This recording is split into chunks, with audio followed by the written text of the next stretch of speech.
জয় যিশু প্রিয় বন্ধুগণ, আজকে সুন্দর দিনের পবিত্র বাইবেলের পদ হল যাকব 1:2 এরূপ লেখা আছে, হে আমার ভাতৃগণ, তোমরা যখন নানাবিধি পরীক্ষায় পড়ো, তখন তাহা সর্বত্রভাবে আনন্দের বিষয়ে জ্ঞান করিও।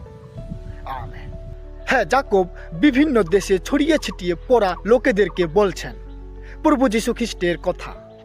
বিশেষ করে 2 পদে প্রলোভনের সম্পর্কে আলোচনা করছেন।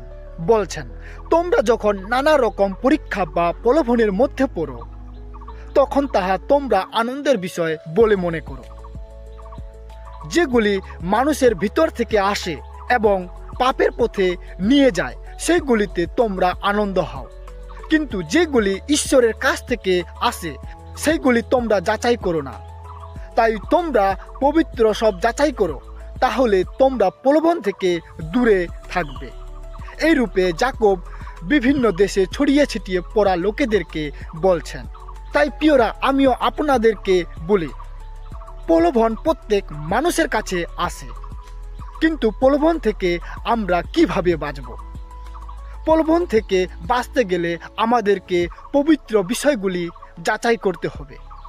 সেই পবিত্র বিষয়গুলি হল প্রভু যীশু খ্রিস্টের পবিত্র বাক্য। যদি আমাদের মধ্যে প্রভু যীশু খ্রিস্টের পবিত্র বাক্য থাকে, তাহলে আমরা প্রলোভন থেকে বাঁচব।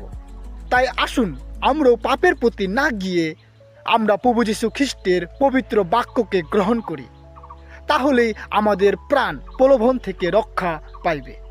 তাই আসুন প্রিয়রা, যে ঈশ্বর আমাদের প্রাণ প্রলোভন থেকে রক্ষা করতে পারেন, সে ঈশ্বরের গৌরব প্রশংসা করি।